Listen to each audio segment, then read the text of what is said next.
So welcome back. Uh, my name is Angelina Chin, and I am chairing this session. So this session is from 3:30 to 5:30, and the title of this panel is called "Who Cares About Robots?" So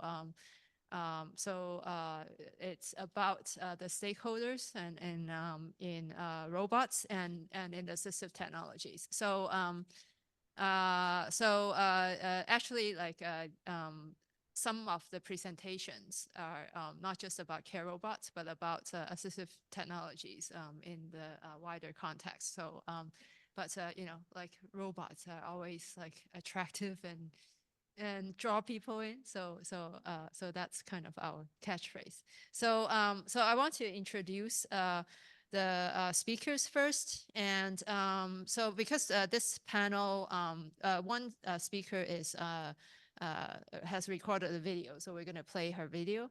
And then so we have like four speakers. And so I'm going to leave the Q&A to the end so that we can collect other questions at the end. So if you have questions, please write it down. And for the Zoom participants, if you have questions, please feel free to write it down in the Q&A, and we will get to them in the Q&A session.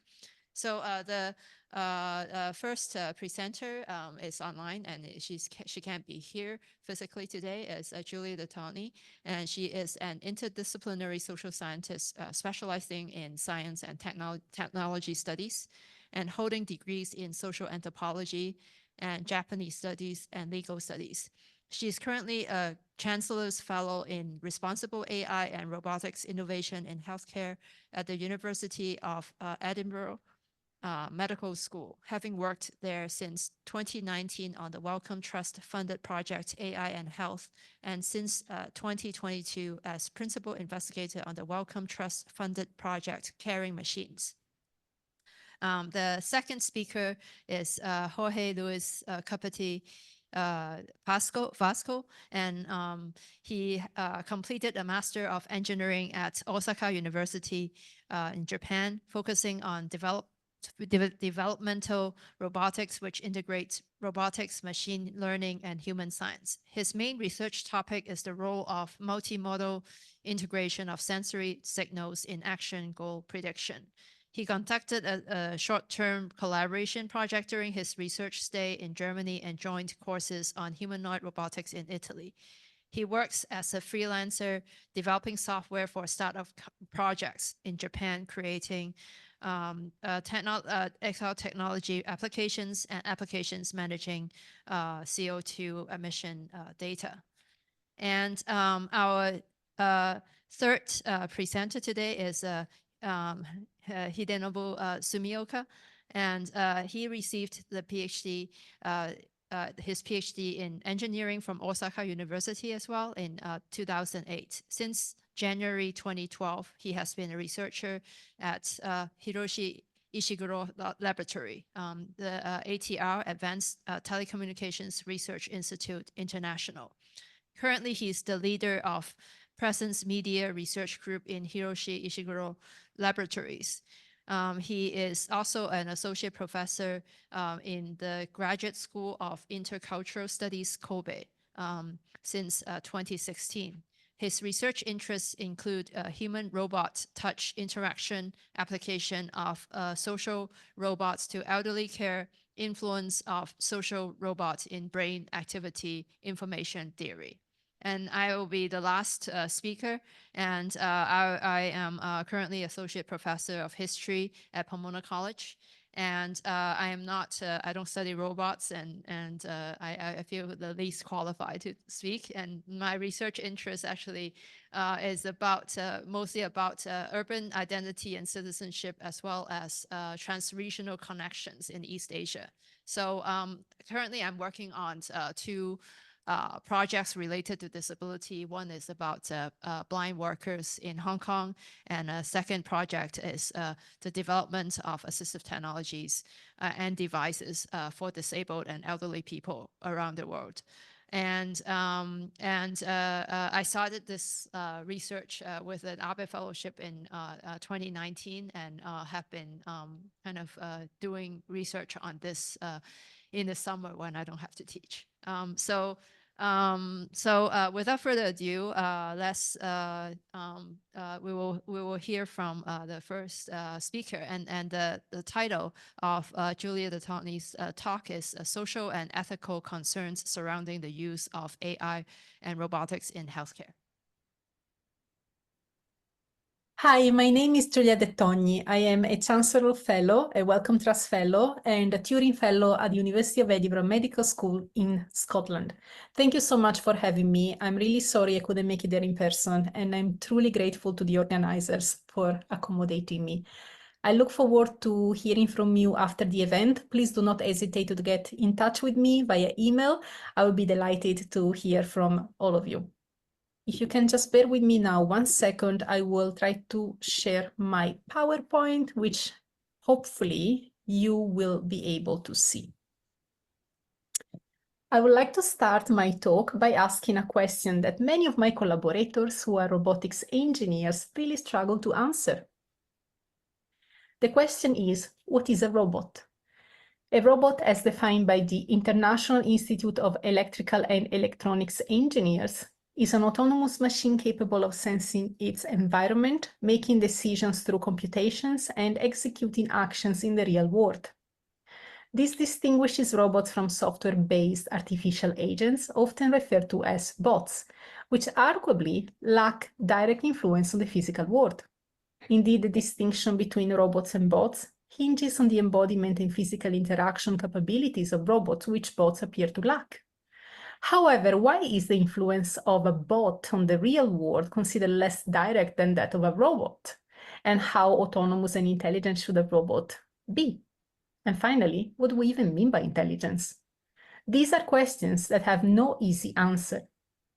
To tackle these questions, over the years, the term human-robot interaction has gained prominence, emphasizing the social engagement between humans and robots.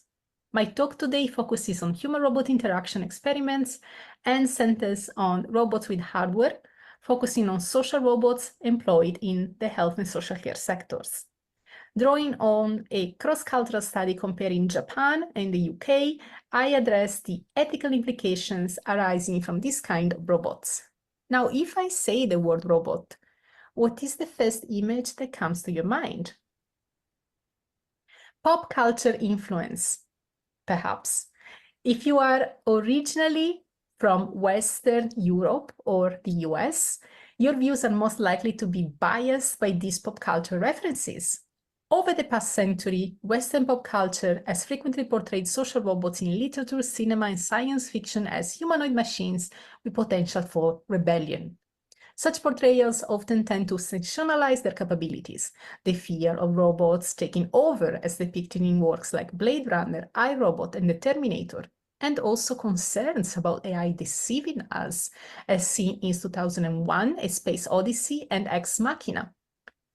However, these are largely speculative and far from becoming real. Despite the media increasingly referring to the existential risk posed by AI, current AI technology does not pose existential risks. However, AI and robotics, if not developed and used responsibly, and in the absence of adequate regulation, do present important risks. AI systems already deployed in areas like policing, justice, and job interviews have demonstrated bias against marginalized groups, necessitating urgent regulation. Focusing on hypothetical existential risks is dangerous, as it detracts our attention from the far more pressing issues related to AI and robotic regulation. My ongoing Wellcome Fellowship, titled Caring Machines, focuses on responsible innovation in AI robotics within the health and social care sectors. Throughout my research, I have explored ways to involve end users in co-design practices to ensure these technologies become more accessible, more inclusive, and fairer. This research, fully supported by the Wellcome Trust, is including ethnographic fieldwork, which I conducted in Japan and the UK for 14 months between 2022 and 2023. For this project, I carried out qualitative interviews with robotics engineers and end users, as well as participant observation at robotics laboratories and assisted living facilities in these two countries. The project, Caring Machines, aims to address ethical considerations and user experiences in different cultural contexts related to AI and robotics in care. For my research, I use literature on robot ethics. In relation to robot ethics, Mark Kuckelberg offers two main interpretations. Firstly, it can refer to the ethics of how humans should use, interact with, and develop robots. Secondly, it may relate to an ethics for robots themselves, often termed machine ethics, viewing robots as potential ethical subjects. Peter Asaro further distinguishes between three meanings of robot ethics. For Asaro, the term encompasses the ethical systems integrated into robots, the ethics of individuals designing and using robots, and how people treat robots. These dimensions of robot ethics underscore the complex ethical landscape surrounding the development and deployment of robots in various domains, including healthcare. Now, cross-cultural differences in ethics play a significant role in my comparative research study between the UK and Japan. It's essential to understand that ethical values vary not only between cultures, but also within societies.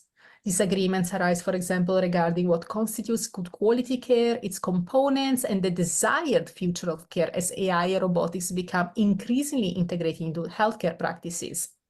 Governments in technologically advanced nations like the UK and Japan are investing heavily in AI and robotic healthcare technologies due to the need for precision, shortages of healthcare personnel, and rapidly aging populations.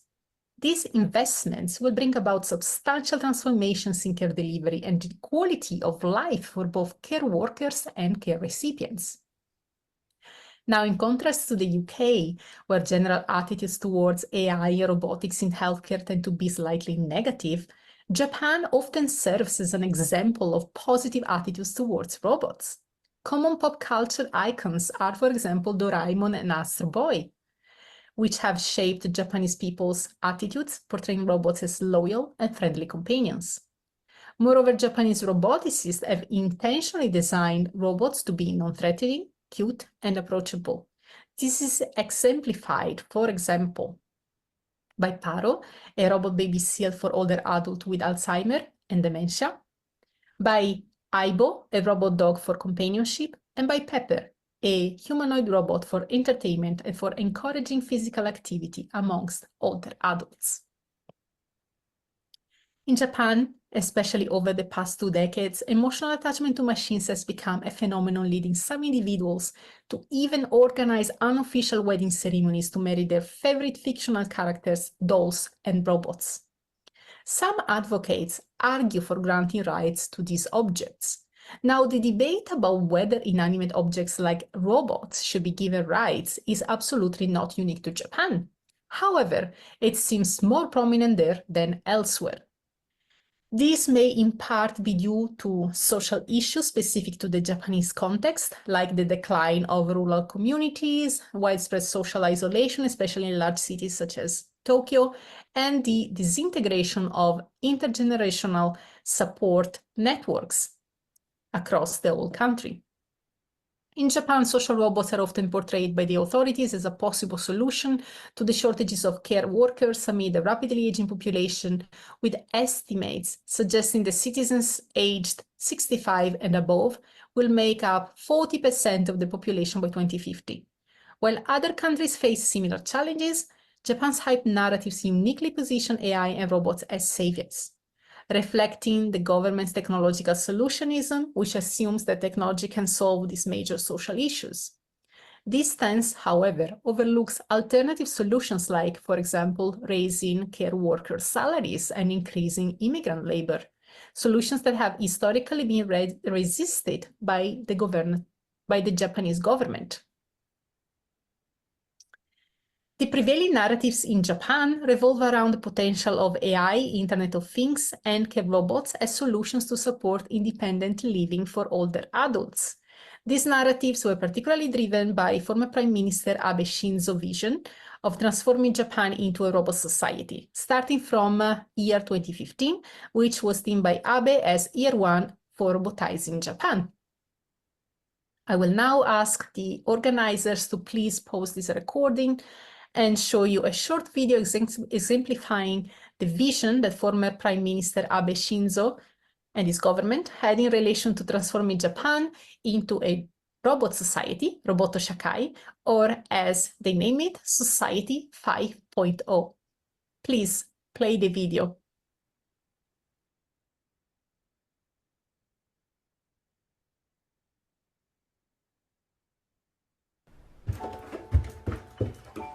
ここはちょっと未来の日本のとある町。時間ぴったり。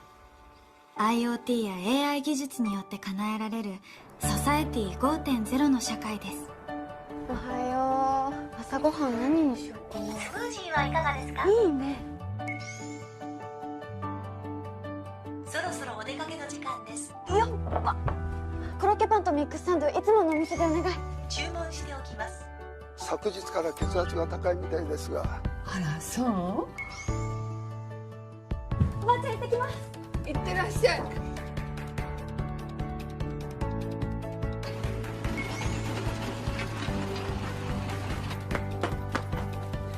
おはようございます。おはよう。はい、これ。ありがとう。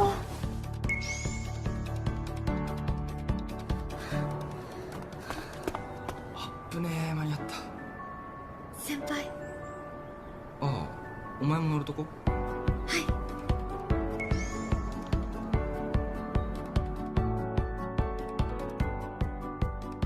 未来が楽しみでしょ。なんか言った？なんでもないです。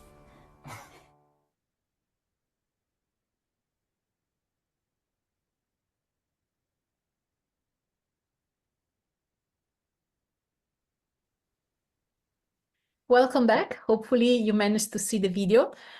What followed to Society 5.0 were similar initiatives, although increasingly more and more ambitious, including most recently the Moonshot Research and Development Program, which was funded in 2020 by the Cabinet Office with an investment of 100 billion yen, which is equivalent to 740 million US dollar. The Moonshot aims to address economic and societal challenges, including the development of reliable AI-empowered robots to support aging populations by 2050. This program encompasses extremely ambitious goals, such as achieving telepathy and regrowing lost limbs. A discussion of the Moonshot goals would require a talk on its own, as there is so much to say about this, but for the purpose of this talk today, I would like to continue to focus on the ethics of care for robots, Japan's unique cultural influences and government-driven technological solutionism, which I presented through introducing to you Society 5.0 and the Moonshot, set the stage for complex ethical discussions regarding care robots and their societal implications. So back to the ethical issues with care robots, my interdisciplinary and comparative research seeks to foster dialogue among roboticists and users, including medical practitioners, care workers, and care recipients, and policymakers, to help guide and inform responsible innovation together with the stakeholders. I explore critical questions such as how AI and robotic healthcare technologies influence and are influenced by diverse perceptions of human care's role and value, preserving human dignity in AI and robot-assisted care, and involving end users in co-designing these technologies are central concerns in my project. I use the concept of robot ethics as a facet of applied ethics and philosophy of technology because robot ethics holds that robots serve as mirrors reflecting our values and choices in technology development. The kind of robots we create can tell a lot about who we are, what we value, and what we want in the future. In the case of care robots, complex ethical questions arise, including concerns around user privacy under continuous surveillance, safety in care settings, and the ethical implications for the involvement of vulnerable users, such as children and older adults with cognitive impairments. Questions about deception, dignity, and the potential for robots to perpetuate bias also emerge, along with considerations regarding environmental impact and liability in the event of malfunctions. Social robots are not yet fully and truly intelligent nor caring. In all fairness, we do not know if they will ever be. Nowadays, researchers in different countries are working on enhancing robot autonomy and interactivity to provide more meaningful social interactions that convey a sense of care to users. Currently, however, many experiments with care robots involve remote human control, so-called Wizard of Oz experiments. These are akin to performances rather than genuine autonomous interaction. Such performances are often not much different than the automata performances that were so popular in the 1800s. Here you can see some examples of this. Now, going back to the ethical issues with care robots, privacy risks and the potential loss of human contact are also pressing concerns in the deployment of social robots. The data gathered by personal robots, often without full disclosure, may contribute to surveillance capitalism, which is a form of social and economic oppression based on data surveillance and manipulation by tech companies. Personal robots equipped with cameras and microphones can record conversations and videos, raising privacy and human rights issues, which urgently require regulatory attention. Furthermore, the use of robot assistants for vulnerable users, such as children and older adults with physical or cognitive impairments, has sparked debates about the appropriateness of such robots in care roles. Critics like Robert and Lyndall Sparrow argue that companion robots cannot meet users' social and emotional needs and may lead to a potential loss of genuine human contact. Simulated care from robots may deceive users into thinking they are cared for, challenging notions of human dignity and what constitutes genuine care. As healthcare AI and robotics are becoming more prominent, addressing these challenges requires a more inclusive dialogue, user-centric design, and robust regulation to foster responsible innovation and uphold human values and dignity. Furthermore, concerns regarding the use of robots as caregivers for children raise numerous ethical questions. Noel and Amanda Sharkey, for example, highlight privacy and security issues. This includes, for instance, deciding under what circumstances a robot should physically intervene and restrain a child. While this may be beneficial when a child is in real danger, what if they're simply trying to take a cookie their parents have forbidden? Should the robot be allowed to physically restrain the child? Robots as caregivers for children also raise questions about how prolonged interaction with machines might impact on a child's mental and social development. Sherry Tarkle's research reveals that children they're interacting differently with personal robots compared to adults, treating robots as if they face another person. This as-if relationship may not foster genuine mutuality, care, or empathy, as robots can only simulate understanding and caring while lacking genuine emotional depth. These are some examples of care robots deployed in Japan. A Japanese robotic engineer I collaborated with offered a different perspective on ethical issues of care robots. They stated that robots like Paro, which resembles a baby seal and is used for comforting older adults with dementia, are meant to be cared for by users, not the other way around. In other words, these are not caring machines, but rather machines that need to be cared for. My collaborator stated that older adults interacting with robots like Paro may feel responsible for caring for the robot, and this can have positive outcomes, not only for them, but also for the caregivers. I quote my collaborator: "The care recipients may find new purpose in caring for the robot. In other words, they may feel needed. Qualitative studies carried out at care homes employing Paro, however, have shown that older adults with dementia can develop emotional attachment to robots like this, sometimes to the extent of physically resisting separation from the robot. This raises ethical questions about empowerment, deception, and emotional attachment's impact, especially when dealing with vulnerable users. Robots' design and behavior are influenced by the values and culture of the society in which they are developed. The kind of responses I collect in Japan were, of course, different from the kind of responses I collect in the UK. Different values and cultures translate into different approaches to technologies for healthcare and also into different design practices. This can sometimes lead to tensions when, for example, a robot developed in one country is deployed in a different cultural context. There may still be ways to adapt the robot to different cultural contexts through, for instance, reprogramming its software and modifying its appearance.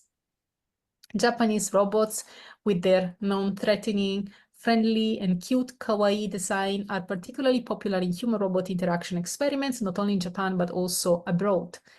An example of a particularly adaptable social robot is Pepper, developed by Japanese SoftBank Robotics, which was formerly French Aldebaran Robotics. I found Pepper deployed not only in Japan and the UK, but also at robotics labs I visited in Italy, in France, and South Korea. According to Aldebaran website, Pepper is designed to read human emotions and engage in conversations, making it suitable for a wide range of applications in human-robot interaction experiments. It is claimed that its friendly and non-threatening appearance help users feel comfortable, unlike some other humanoid robots that may appear intimidating or, as some of my collaborators put it, even creepy. The robotics engineers I interviewed, however, have also emphasized Pepper's limitations. Despite its friendly appearance, Pepper has several technical issues, including limited mobility and speech recognition difficulties, especially in noisy environments. Consequently, trials of Pepper in care homes in Japan and abroad have seen limited success. My collaborators also noted that there are contrasting expectations towards pet robots like Paro and towards humanoid robots like Pepper. They explained to me that the choice of a baby seal as the model for Paro was smart, as few of us have experience with handling a baby seal. Our expectations are lower than if it would, for example, look like a pet. We all know how a dog or a cat would react to human touch, but we have absolutely no idea about what to expect from a baby seal, unless, of course, we are marine biologists. Many of my collaborators pointed to this lack of expectations to explain the relative success of Paro. Conversely, interactions with human-like robot like Pepper come with higher expectations given its human-like appearance and the promise of recognizing human emotions and engaging in real conversations. As a result, people often anticipate meaningful conversations with Pepper and end up being disappointed when these expectations are not met. Now, particularly high expectations arise when robots are deployed for care. How can these expectations be met? Robot design often assumes a universal user standard, yet individuals vary in needs, bodies, genders, and personal histories. While some researchers propose using AI to adapt robot intelligence to individual users and cultures, important challenges remain. Can machines truly understand and respect the differences in gender and culture? And even if they can simulate such respect, is it ethically sufficient? Research indicates that AI and robots already exhibit sexism and racism. This is seen, for example, in sex robots perpetuating gender stereotypes and crime algorithms showing racial bias. In addition to this, care robots equipped with cameras and microphones raise important privacy concerns and surveillance issues. My collaborators in the UK often acknowledge privacy concerns about data collection and usage, whereas in Japan, personal robots were viewed as tools for watching and protecting, mimamoru. Japanese engineers emphasize the technology's role in safeguarding older individuals living alone. They justify the surveillance aspect of the technology by reinforcing the idea that it is family members who are looking at their parents and grandparents through the robot. This narrative, however, only applies to independent older adults with physical or cognitive impairments. Whereas there are more contentious cases of robots used in mental health, dementia care, and therapy for children with autism. The latter raise important concerns about dignity, human contact, and justice in care practices. In particular, the potential replacement of human care with robots raises questions of justice, equality, and accessibility. In the future, will only the affluent be able to afford human care, while the rest of us will have to rely on robots? Or perhaps the other way around? will only the affluent access robotic care and the rest of us will be left with human nurses? And is this what we really want for the future of care practices, this division based on people who can afford it and people who cannot? To conclude, while technological solutions have the potential to help address demographic challenges, they are not the sole nor ideal approach to this. Ethical discussions depend on the roles and tasks assigned to robots. These technologies can be used responsibly if they are developed collaboratively with end users and if ethical and social concerns are addressed in the process. This can potentially lead to positive transformations in health and social care practices. To end on a positive note, I would like to highlight how applications such as algorithms used for diagnostic and robot-assisted surgery are already offering significant benefits in medicine. Care robots, when designed and developed responsibly, also have the potential to enhance care practices by aligning with the real needs of care recipients and care workers. Responsible research and innovation should entail stakeholder involvement and early ethical considerations in the development process. Concepts like value-sensitive design emphasize the importance of considering human values throughout design. Some robotics engineers have been advocating, including ethics in care robot design to uphold the values and dignity of users. However, this transformation has been slow and only a few people have raised their voice, although it's such a timely and important transformation that needs to happen. In a world where technology is already shaping our lives, societies, and the environment, critical thinking about the development and use of AI and robotics for healthcare becomes even more essential. Ethical considerations regarding these technologies compel us to reflect now on these important issues to influence policy and create together the kind of care we want to see in the future. Thank you so much. Please, again, feel free to write me to connect and send me any questions you may have from this talk. Thank you.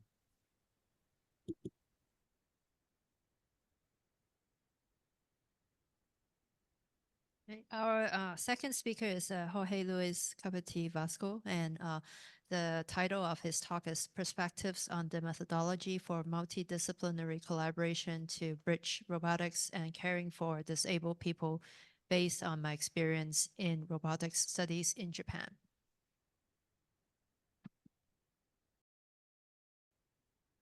Okay. Hello, everyone.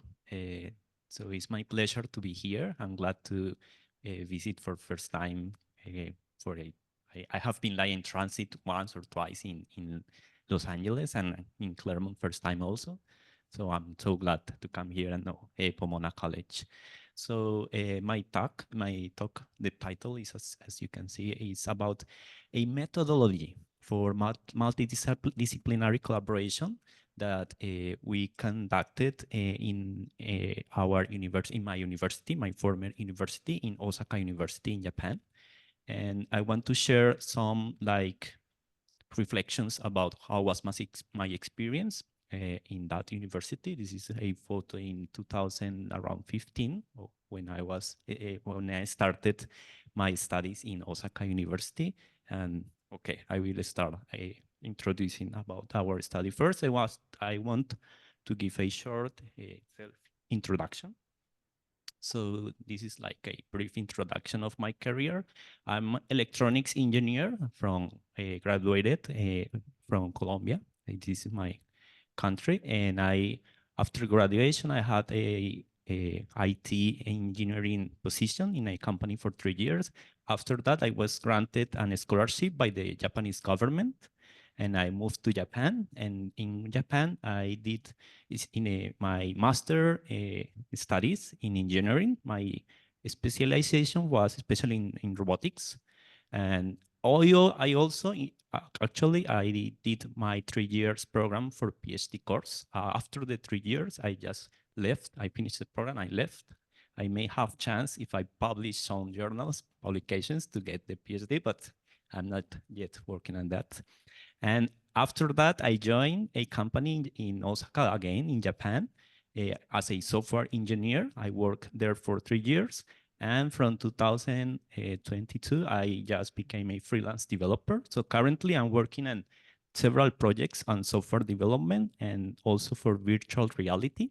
So this is a picture of one of the projects. This is in a smart city exposition in Barcelona, where we are working on this project.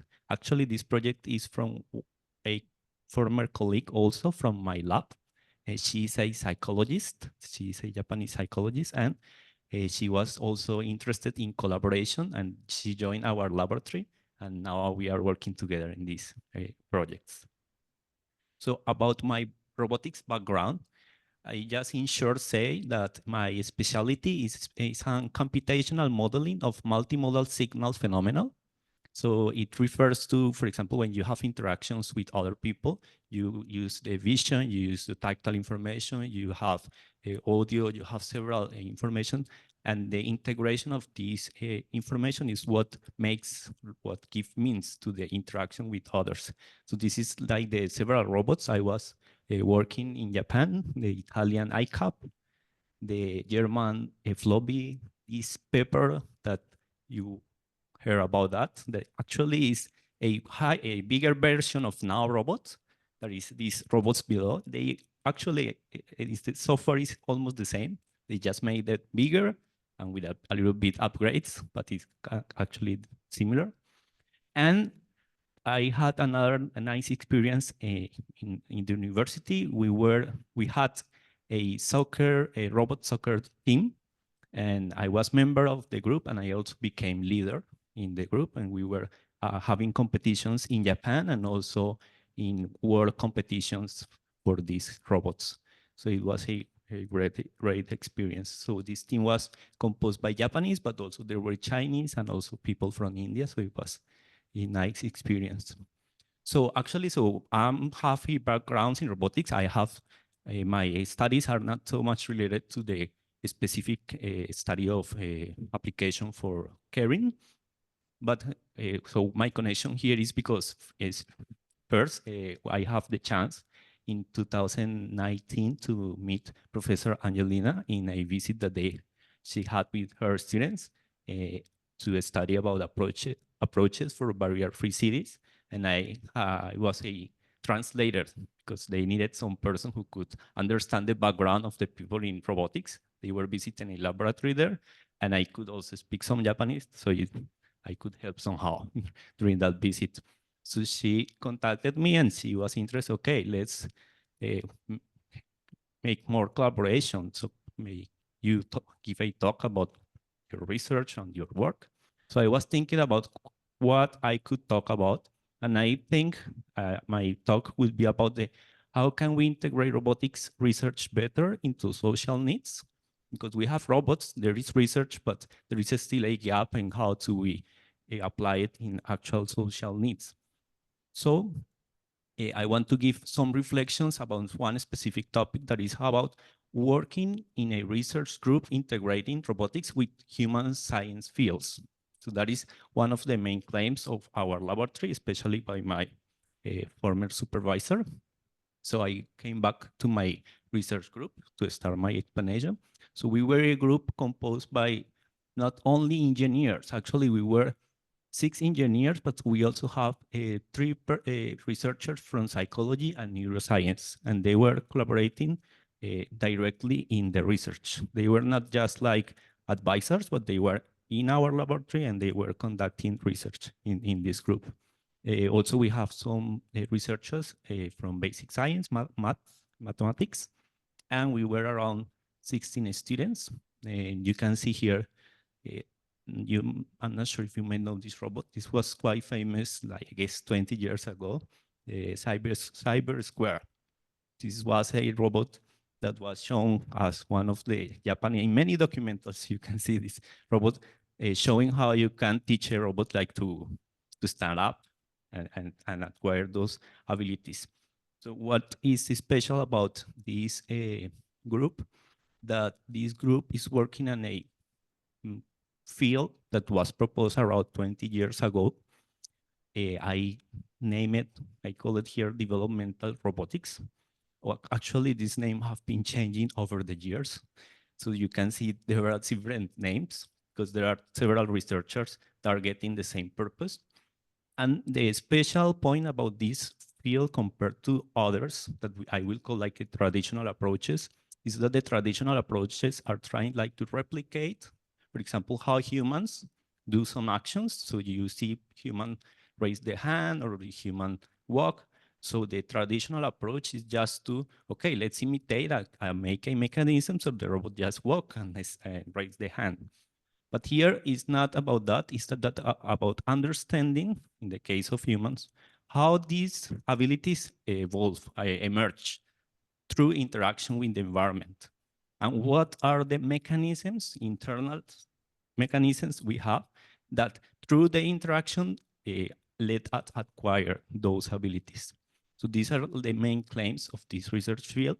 And for that purpose, the psychology, neuroscience, biology, even philosophy, all of the fields are fundamental in order to give some answer to this question.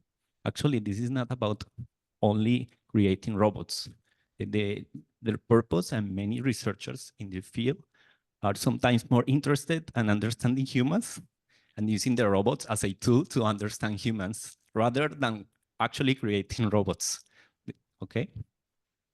Sorry. So I want to just give an example of what was my research and how it relates to what I said. So my research question, I just explained to you, is based on psychology evidence. In this psychology evidence, if you are as an adult show this image sequence, I guess from the first image on the left, you can easily predict that their hand will reach the blue square on the left side, right?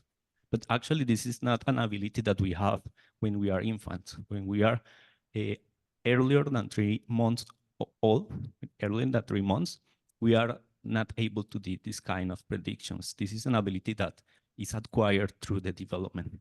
So there is a question here of, okay, how do we acquire this ability?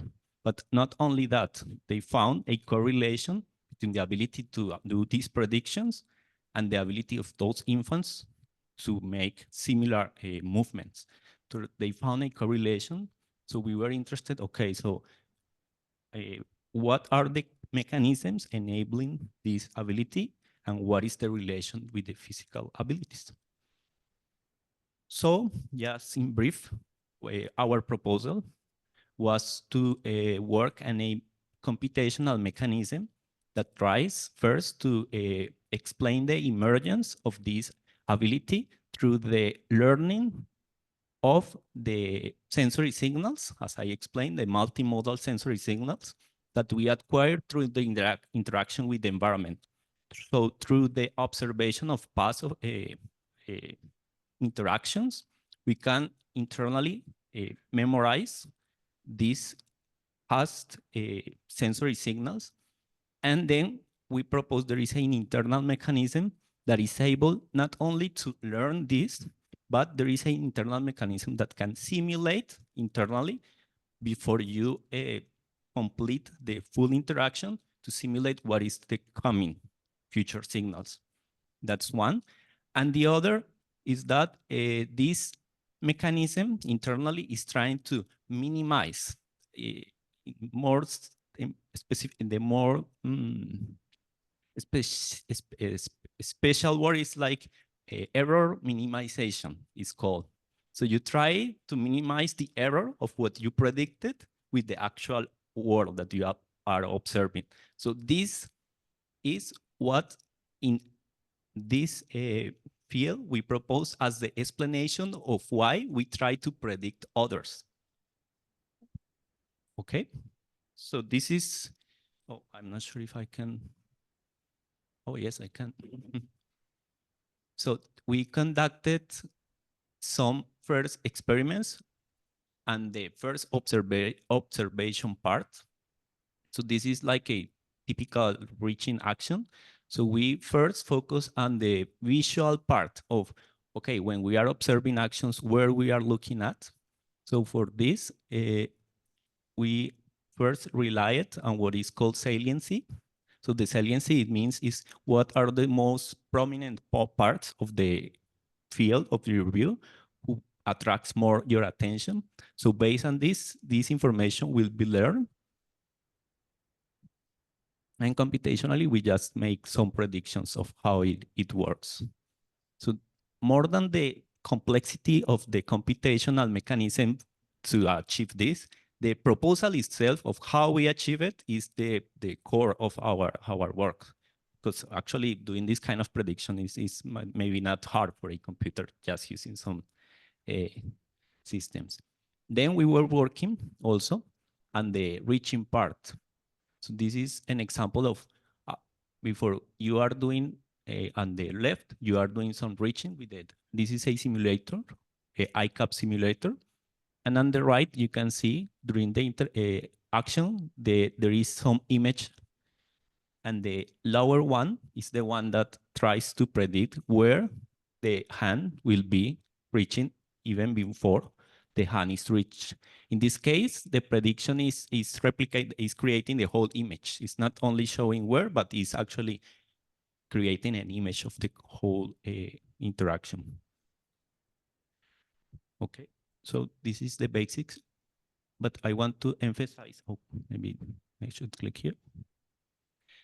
So I want to emphasize here, okay, so we reached to this proposal, but how did we reach to this? Because we are roboticists, we are people from engineers, we are not people who have some background and these other fields in order to propose this. So actually, that's my main claim here. So this work was actually supported by the evidence that was brought from psychology and neuroscience.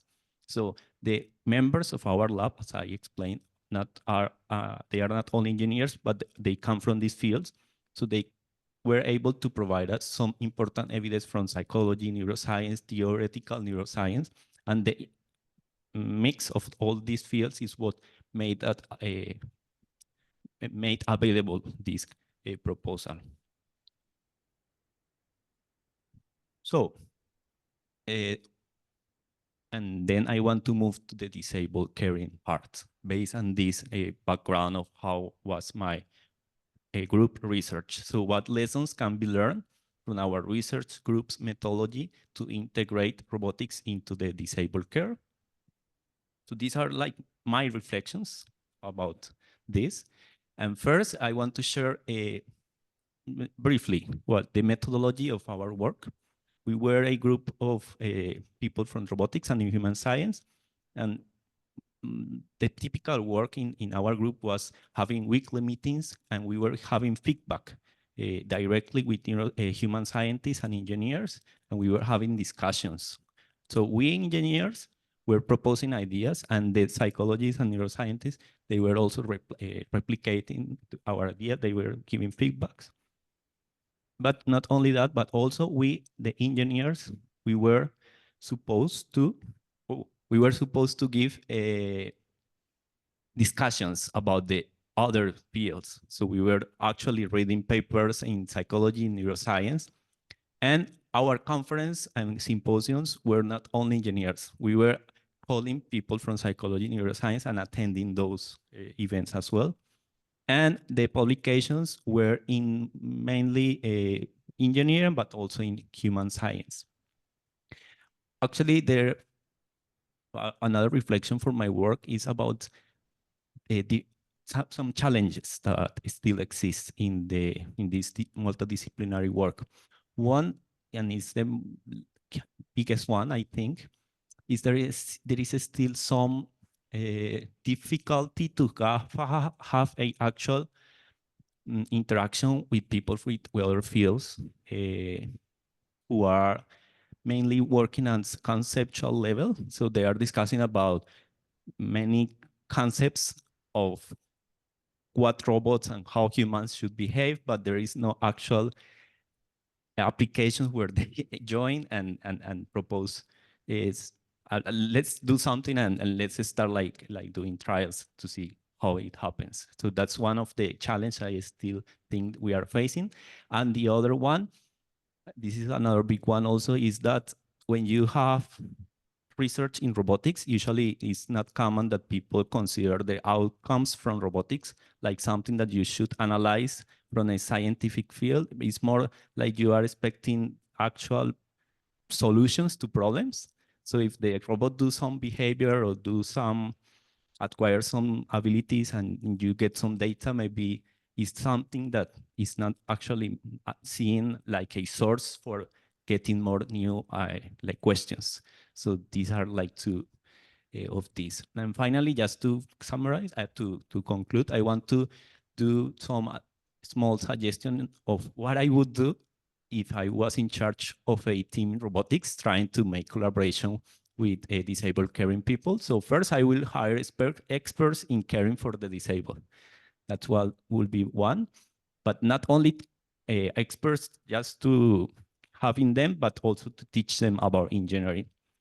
I will be open to work. I will let people to be open to work under hypotheses from experts in disabled caring, not the engineering leading, but the experts from the other fields to lead the group, immerse in caring environments and broaden the target audience. And on the other side, what I will suggest for experts in the disabled caring will be to first consider partnering with robotics groups who are interested in collaborating and co-designing.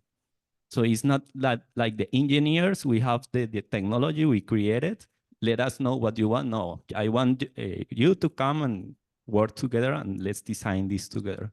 So also I will suggest to lead the group and shape the technology, so not just let the engineers to do the work, but actually the ones who are the experts who should be the one leading the work, to set some priorities for their work and to set some methods to evaluate outcomes in terms of the caring side needs.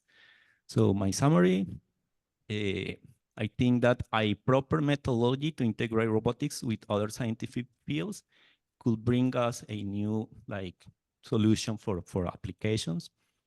This field that I explained, the developmental robotics, can serve as a reference maybe for other works that you may be interested.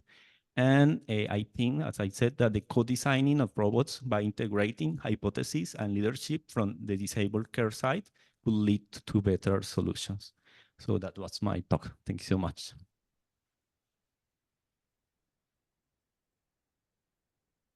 Thank you so much, Jorge. And our third presenter is Hidenobu Sumioka. And the title of his talk is Social Robots for Older People with Dementia and Care Staff Toward All-Stakeholder-centered Care. Thank you very much for Angelina Sensei for inviting me to this very exciting symposium. Today, I'd like to talk about our research and development of the baby-like robot in nursing home. First of all, let me introduce our institute and myself. The ATR is a very strange company, actually. But so the purpose of the company is research. It's quite unique institute research company in the world, all over the world. It's located in the Kyoto, Japan. ATR has two subgroups. One is the R&D group, and the other is business development. The scope of our R&D is quite broad. It consists of the computational neuroscience, wireless communications, life science, and deep interaction science, where I and Shiomi-san, who will present tomorrow, are members. I have been the study of how human-like robots affect humans through the field experiment using the several robots, Gemini, Togni, Hugby. Today, I'd like to introduce a robot application for the older people with dementia.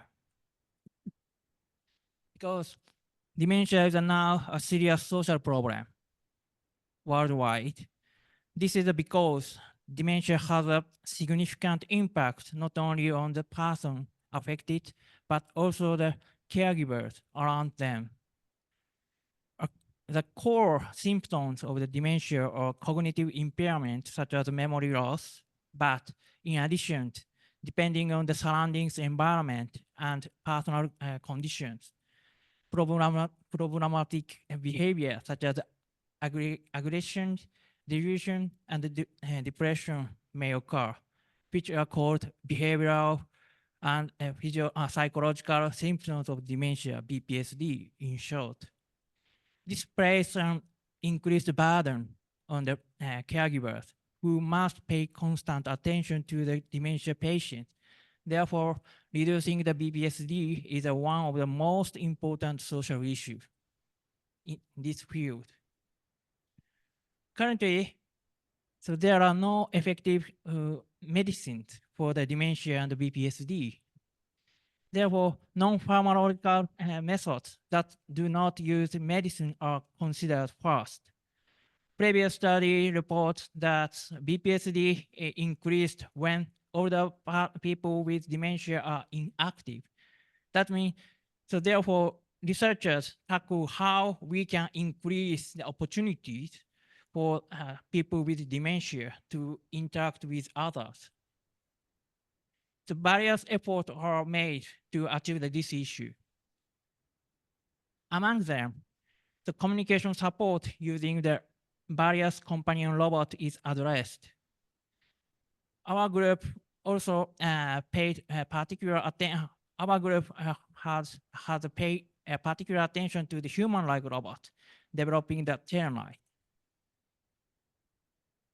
Telenoid is a teleoperated android, which means that a human operator operates it and have a conversation with the older people with dementia.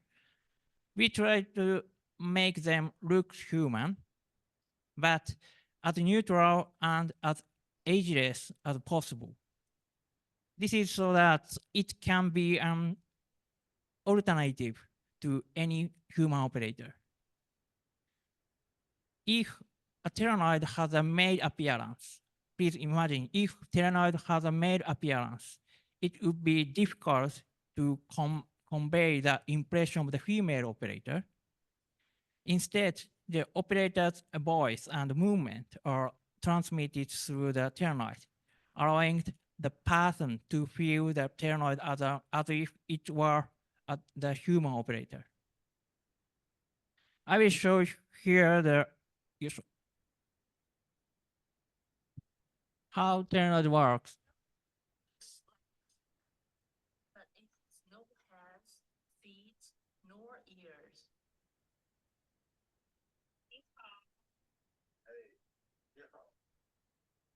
My father is 97. Now she is controlling the Telenoid. His voice and movements are projected through it to the user.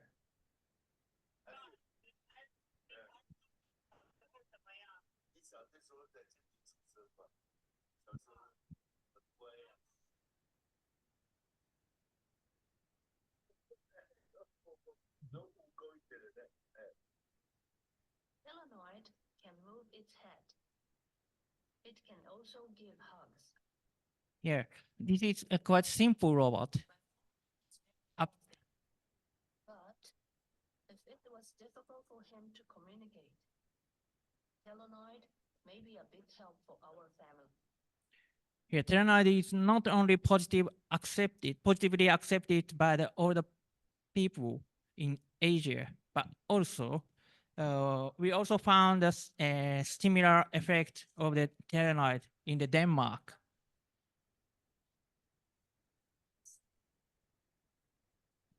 I can't understand what she's talking about, as you know. But definitely, I definitely think that she really enjoyed the interaction with the Telenoid.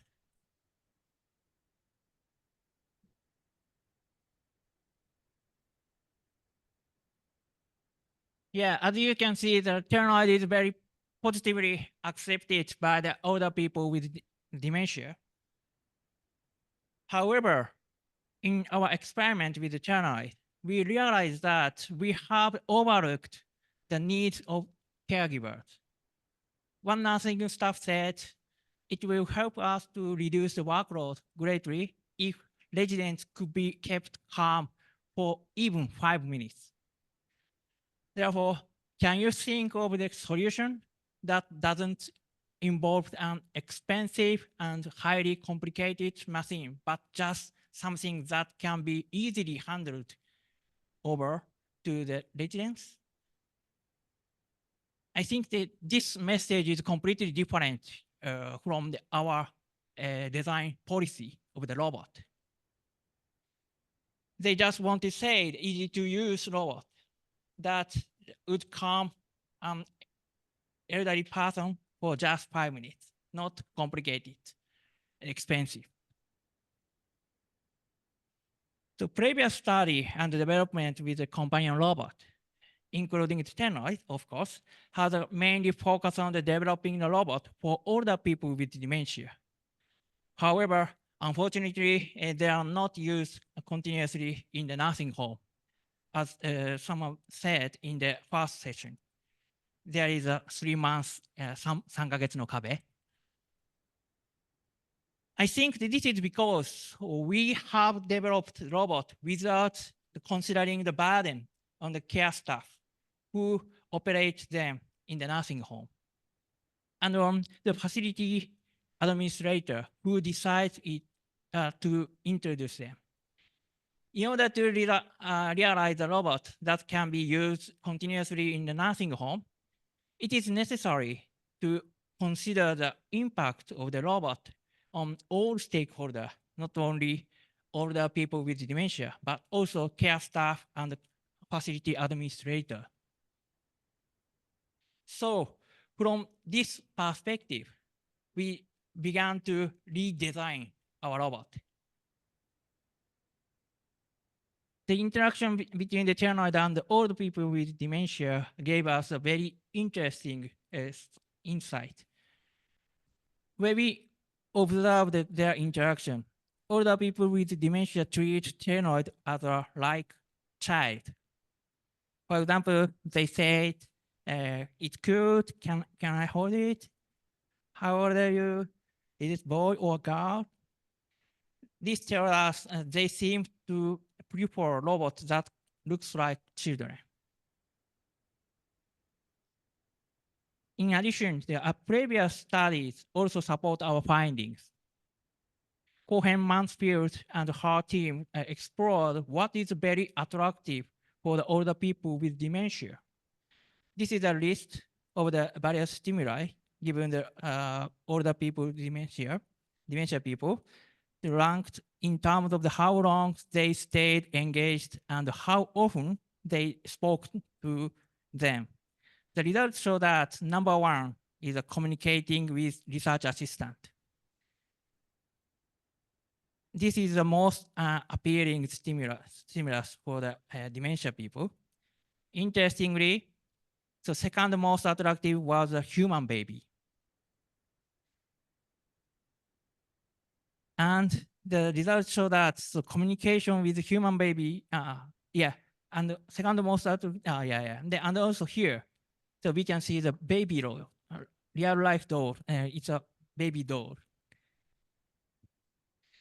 So this result shows that communication with the human baby is a very attractive stimulus for the elderly people, even without verbal communication, because baby doll also ranked high. Based on these findings, we developed this robot. It's called Hiro-chan. The figure on the left side and right side are the prototype and commercial version, respectively. This is the commercial version. It costs just about $36. Appearance is made of the minimum element. The most distinctive feature is the absence of the face. This is so that the user can freely imagine their own children, grandchildren, and so on, or put on face of his or her choice. Instead of using the abstract representation, so we used audio recorded from the 1-year-old human baby to enhance the human-like quality of the robot. It made soft material and a no mechanical actuator. Yeah, Hiro-chan interacts emotionally with people with dementia by voice based on the accelerator. This emotional expression is quite simple. If there is a large value on the accelerator, like this, she will laugh and the positive emotion, like this. If there is a little change, for example, it's seeds left on the table, she will cry as a negative emotion. Hiro-chan also performed some meaningless utterance, like baby babbling. This is quite simple, but we realize this guy is quite effective for the dementia people. I will show you some example. This is we asked elderly people with dementia have a 5 minutes interaction. In her case, she has a moderate Alzheimer's dementia. She continued to talk to Hiro-chan. When she realized Hiro-chan is crying, she tried to stop its crying by moving it.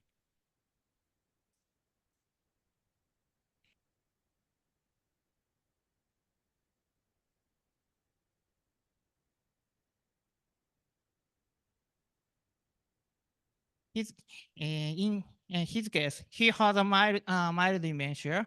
He recognized this is not human baby, but just a robot, like a tool. So he said it's well designed. However, he enjoyed playing with Hiro-chan. He lifted up and down repeatedly because he realized Hiro-chan really like this kind of movement.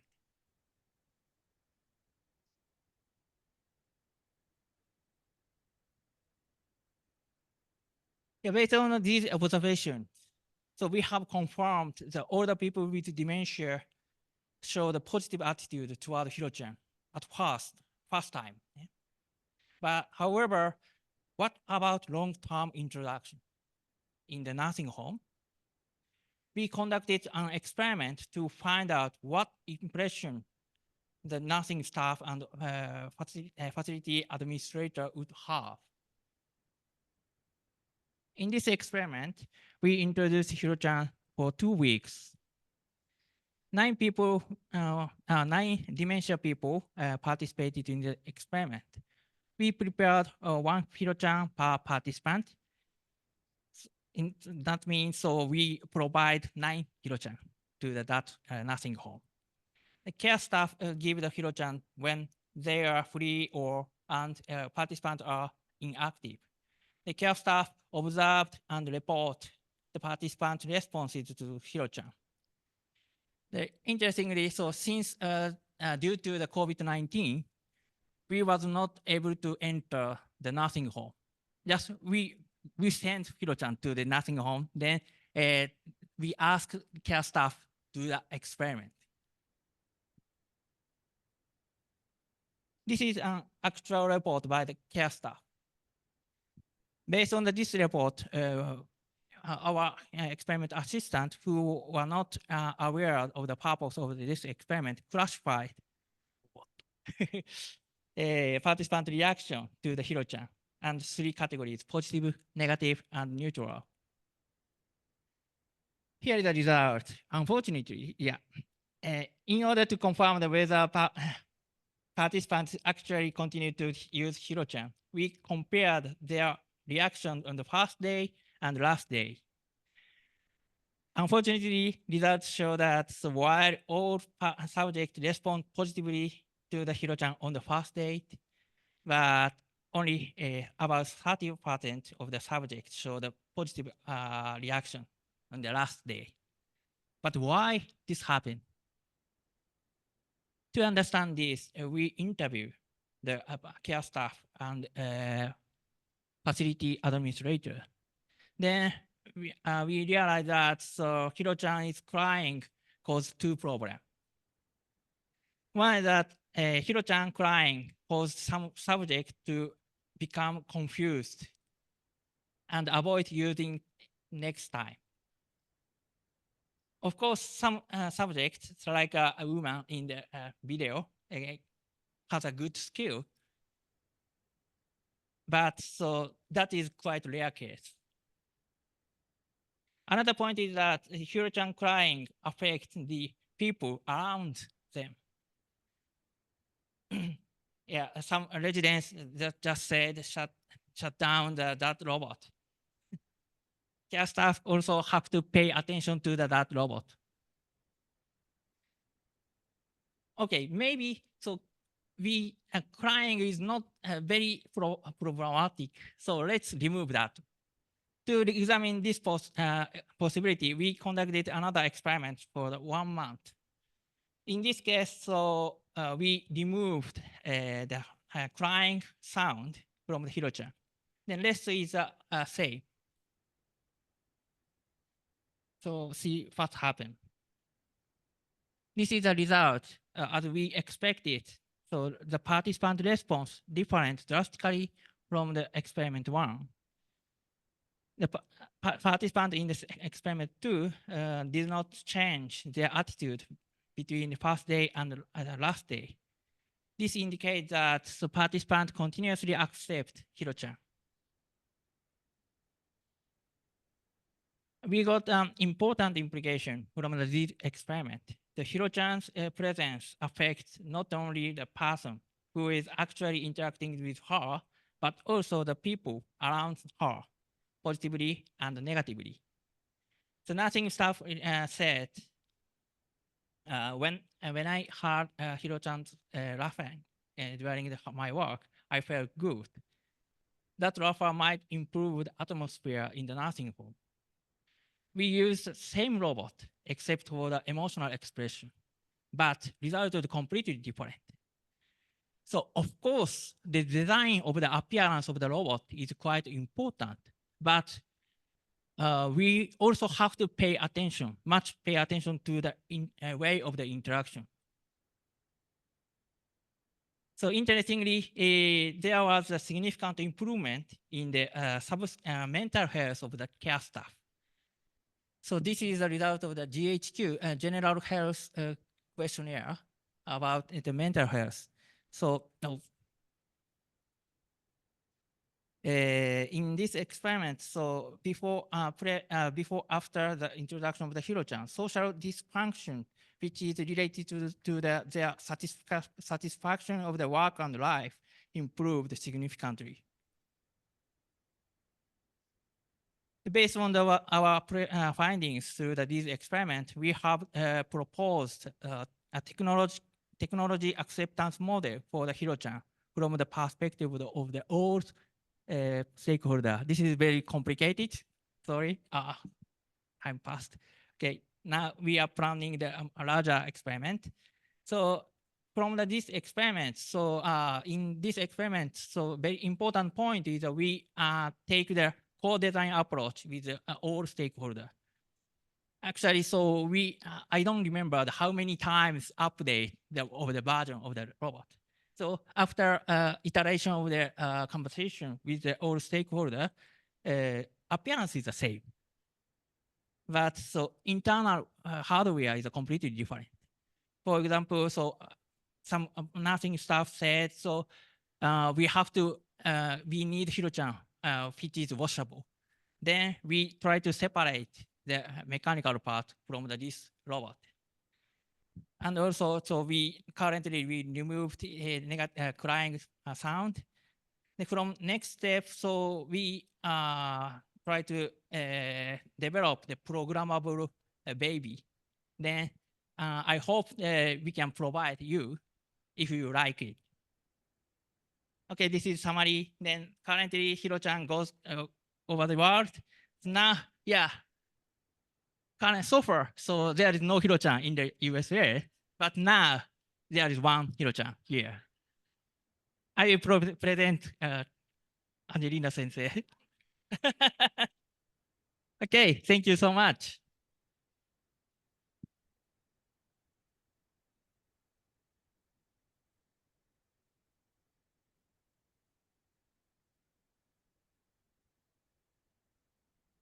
Thank you so much. So Hiro-chan is sitting in my place now.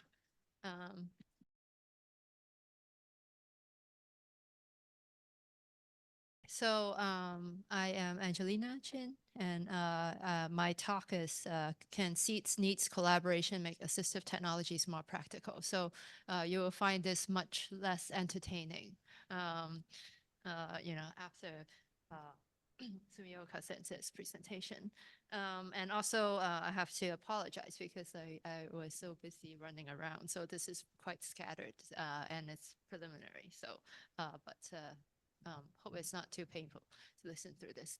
So I want to start with kind of talking about why I am interested in what I'm interested and how I got into technology. So when I was looking at disability studies, so I came across the Jiritsu Seikatsu movement, the independent living movement in the 1980s. And that influenced a lot of architects and designers and engineers in trying to design things that are more accessible or user-friendly to people with disabilities. And I also want to kind of talk about the evolution of some of the terms, because I think they are quite interesting and also influential in how we conceptualize assistive technologies, and what do we perceive that the technologies are doing for us. So I think that we don't have the term that we use today, fukushi kigi or fukushi yogu, which is could be roughly translated as social welfare technology or social welfare devices, until there's a law that kind of promotes the development of assistive the welfare, social welfare technology in 1993. So during the post-war period, most of the devices are what we think of as wheelchairs, canes, prosthetics, and orthopedic braces, and eyeglasses, and hearing aids.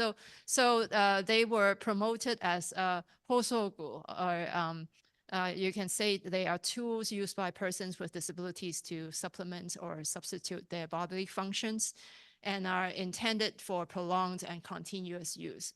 And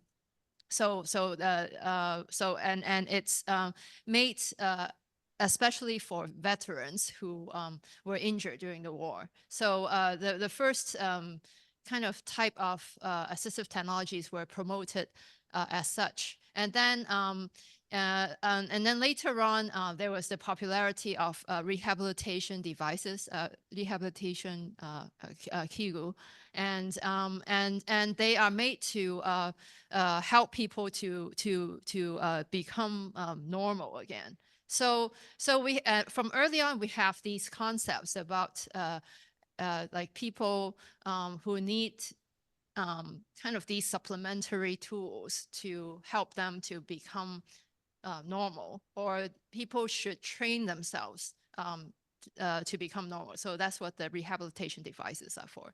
And then after the law for promoting the social welfare devices, then there are two types of devices that are especially promoted. One is the equipment for supporting independence, Jiritsu Shien Kiki, and then the other is Kaigo Kiki, and some of the Kaigo robots are included in that. So I find that interesting because it affects like the relationship between the users and the technology. What are technologies for? Is it like for training so that you can become normal? Or is it to supplement your body functions? Or is it to kind of help you to become independent? So I think the ones that are emphasized right now are the ones for independence, and the other kinds are for care work, caregiving. And another two terms that I want to focus on today are seats and needs. So on the right, or on your right, you will see this book published by Tanaka Mari and Yokota Susumu. And it's translated as Disabilities Create Social Innovations. So it's just published last year. So you can see that, and it has the subtitles of needs and seeds. So this is something that current social scientists and other researchers have been thinking about. And so I think I want to give some of a brief history of this idea of seeds needs. And it comes from marketing strategy. And I think until around the 1960s to early 70s, most products were developed from the angle of the developer. So they are product-oriented design or developer-oriented design. And then starting from the 1970s and 1980s, it started to move from a product-oriented design to a customer-oriented design. And then after 1990s, there are more factors beyond the products and the services themselves, and such as social contributions and environmental impact and social responsibilities that would affect the larger visions of the companies and what they need to emphasize. So the economist Philip Kotler defines marketing as the art of exploring, creating, and delivering value to satisfy the needs of a target market at a profit. So and marketing involves understanding the needs and wants of customers and devising strategies to provide superior value through products or services. So I argue that this marketing strategy kind of influenced the technological development in Japan. And another, so I kind of want to shift the gear a little bit and look at the care robots. And there have been studied by the Ministry of Labor in Japan about why people don't like robots. I think this is, I forgot what year. I think it's in mid-2010s. And so the main reasons that they give, that there are all these reasons, like they feel awkward or there are some resistance by family. But the primary reasons that they give are it takes time to learn how to use the robots or technologies. 1/3 of the people feel that way. And then they feel that the devices do not match the physiques or the specifics of the users. So they are kind of general. So they don't, they're not applicable to specific users. And thirdly, is the anxiety and fear. So this survey is mainly about Kaigo robots, which is care robots, but I want to kind of look at it, assistive technologies in general. So I think when we talk about needs and seats, like especially when we talk about needs, then it's about the question of who are the stakeholders, right? So kind of related to the theme of this session. About like, so who should we involve when we say that we want to involve stakeholders? And according to the Association for Techno Aid, the needs side refers to people with disabilities and their families, care workers for home and facilities, medical and social workers, as well as rehabilitation therapists and workers. So it's not just the tojisha, the people who with the disabilities or the elderly, but also include people around them, their environment. And for the seats, it refers to the developers of new technologies, the manufacturers, the regional industry promotion organizers, companies and researchers, universities and research institutions. So again, like it's not just the research and developers of the technologies, but also include the promoters of such technologies. And I want to kind of tie the the first slide to this, and and emphasize that the assistive technologies that are currently promoted in Japan are the ones that are first for assisting the independence of people with disabilities and the elderly, and secondly, reducing the burden on caregivers. In some ways, the second purpose is to solve the aging population crisis, because there are more elderly and also less caregivers. Maybe, robots or other assistive technologies could be a solution to that. So I want to, because I talk about the Techno 8 Kyokai, the Association for Techno 8 quite a bit in my slide. So I want to introduce that. And that's an association that aims to promote research and development related to assistive devices and collect and provide information on and evaluate assistive technologies, as well as train professionals in assistive device related areas, such as people who are making orthopedic braces and other things, and also prosthetics, and conduct examination and assessments in those industries, and also to facilitate the safe and effective use of assistive devices, thereby contributing to the welfare enhancement of elderly and disabled individuals. And it is sponsored by the Japanese government and was formed in 1987. So I found this, there is this, I guess, like a program that they developed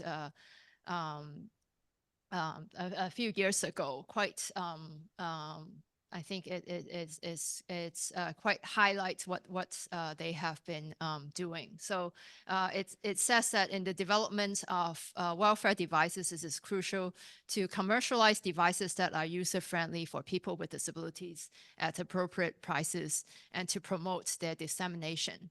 So there are several purposes in kind of promoting the development of technological development, and I'll talk about the main contents first. So what's the Techno 8 Kyokai, or the Association for Techno 8?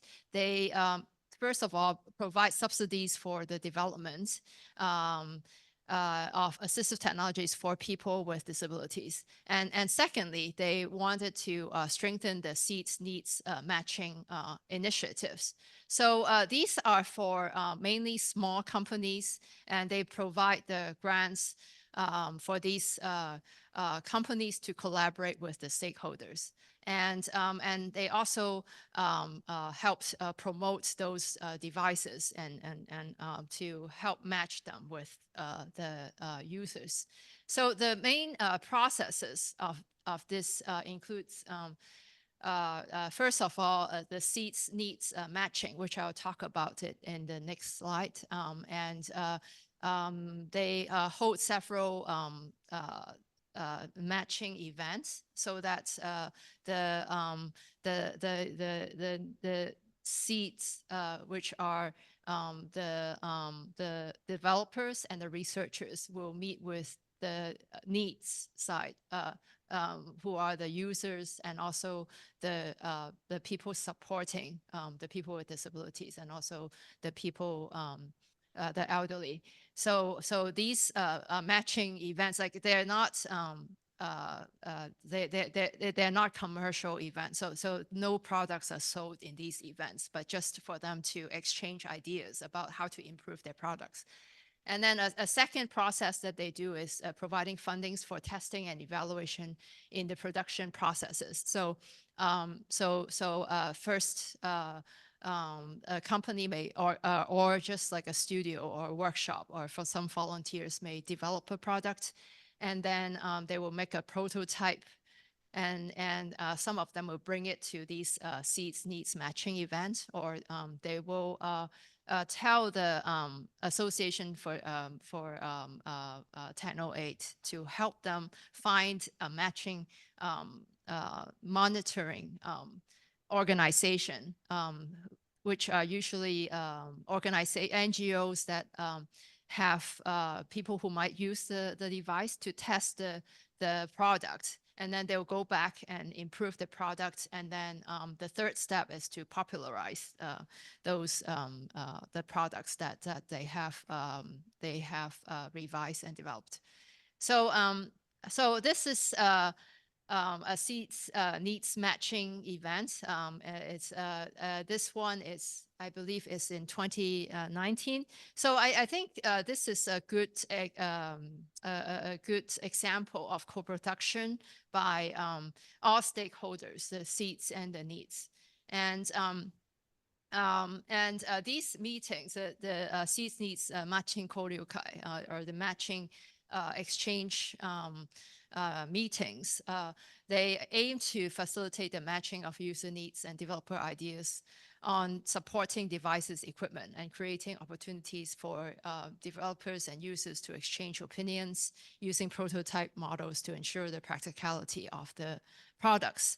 And I'm going to show you a few photos of the different meetings that I've gone to. So the first one is from 2019, so right before COVID, when I was in Kyoto for a few months. And at that time, I think there are some changes in terms of what's represented in these meetings. In the 2019 meeting, there were many low-tech devices. As you can see here, some of them are like attachments to wheelchairs, like cushions, or some additional like devices that you can add to wheelchairs or to improve like the usability of wheelchairs. And this one on the right is actually by a Jijogu workshop, which is like self-help device studio, and I volunteered there for a few months, and this is a reading board for people with visual impairments. So as you can see, these are not like high-tech stuff, except they have a Cyberdyne, which is quite very high-tech. But at that time, besides Cyberdyne, most of the devices there were quite low-tech. But when I went back in 2022, they have a lot more like I think what the Japanese government would define as robots, because they are equipment with sensors. So so they have beds, and then and they have much larger equipment. And then as you can see, like these are bigger companies, and people are more well dressed in these meetings. And there's a decreasing handmade self-help devices, which I feel kind of a pity, because like I really, you know, and enjoy talking to people who make these like there's great like artisanship involved in the self-help devices, the man-made, the human-made devices. And there's also the introduction of 3D printers in making these devices. And then the last one I went to was December 2023, and again there are a lot of like high tech companies and also 3D printers. And what I noticed is that the research and development department of rehabilitation centers, such as the National Rehabilitation Center and the Yokohama Rehabilitation Center, their research teams are also represented. So it's interesting to see like kind of the changes over time, and how they are trying to involve more people and also involve more high tech stuff. So I want to briefly talk about another model that I found. Like it's by the National Rehabilitation Center for persons with disabilities, and they have an independent living support department And they have this annual collaboration that involves their researchers as well as scholars and researchers in different fields since 2014. So they have students from medical fields and welfare design as well as engineers to be involved together. But they are mostly students. So what this does is that it provides a place for information exchange and sharing where people from students of different industries can learn about some aspects of disabilities and the effectiveness of assistive devices. And it is quite I think, inspiring to me because it educates future innovators and designers about the needs of people with disabilities. And then they also learn to talk about universal designs and assistive technologies as part of their professionalization. And they're learning to talk across disciplines before they become engineers or designers. And the graph on the right just shows like who are involved. So the Togni, like the people with disabilities or the elderly, as well as the people in healthcare or social welfare and industries and researchers are all involved in this like design of the products. So I don't have time to go through this particular example, but I just want to bring your attention to like the people who are involved. Like this is a device, a camera device for visually impaired. So this is a product that this workshop produced. So they have a list of products listed on their website, and it's quite interesting and to see what kind of the co-designing and co-production process can produce really interesting products that are useful for researchers. So to conclude, I want to end with a few preliminary observations. I think the subsidies that the government gives favors two kinds of devices. One is expensive technologies that are used in facilities that can help care workers, such as beds with sensors, or maybe they have other kinds of grants for robotics, or they have money for low-tech devices used at home to help with daily activities. So they have some money for like Jijogu or self-help devices. And I think the seats needs collaborative meetings and workshops best for devices that can help with the two purposes that the government is trying to promote, which is one, independent living, and second, reducing the work of the care workers. And I won't talk about the other points, but I want to say that there is a possible gap in such collaboration in this kind of collaboration, because I've asked the Association for Techno-Aid, and then they said that communication robots are usually not represented because they are not like quite in the field of assistive devices and social welfare devices, because their effectiveness and the effectiveness in independent living and reducing care of reducing the workers' workload is not very apparent, and it's very hard to measure and monitor it. So I'll end here, and I think we are to discussion right now. And for people who are still on Zoom, I don't know if there's anyone there anymore this late, but you can write your question in the chat or Q&A.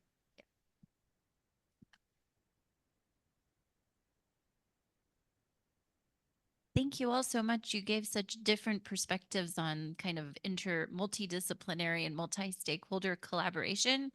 And I was wondering if each of you could maybe talk a little bit about what the main challenges you see in doing this kind of work. I mean, it seems clear that it's very valuable. It's also clear that it's not necessarily that widely distributed in some sense, or not distributed widely enough, right? We'd like to see more of it. So there must be some barriers. And I was just wondering what barriers, you've seen or you think are the main ones we might need to work on to see more of this, interdisciplinary or kind of very situated or multi-stakeholder kind of research and development in assistive technology.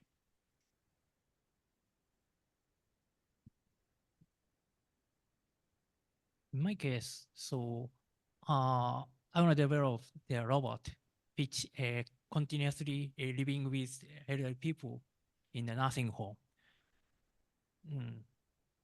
And to do that, so we have to investigate the dynamics in the nursing home, whole dynamics. So that's why. So I try to go inside to the situation. Then, is it answered to you? I guess the question, what was difficult about that? Like, why didn't you do it before? Difficulty, yeah. I know it's a hard question, so even that is okay. What kind of difficulty are you expecting? So kind of what are barriers to more people doing this, right? Why don't more people kind of put in the effort? So is it the time that you needed to become familiar with what was going on in the nursing home, which then meant you weren't necessarily using that time to develop the technology? Is it the fact that the technology you came up with very simple, so then robotics people are not as interested as they are in Geminoid or Telenoid?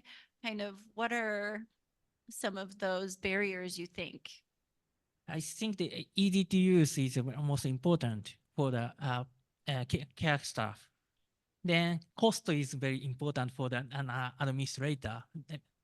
Actually, so cost is very important aspect, but so many researchers ignore that point. Yeah, just say this is a prototype, so maybe it will make cheaper in the future. But in that case, so it's hard to introduce a robot into the nursing home.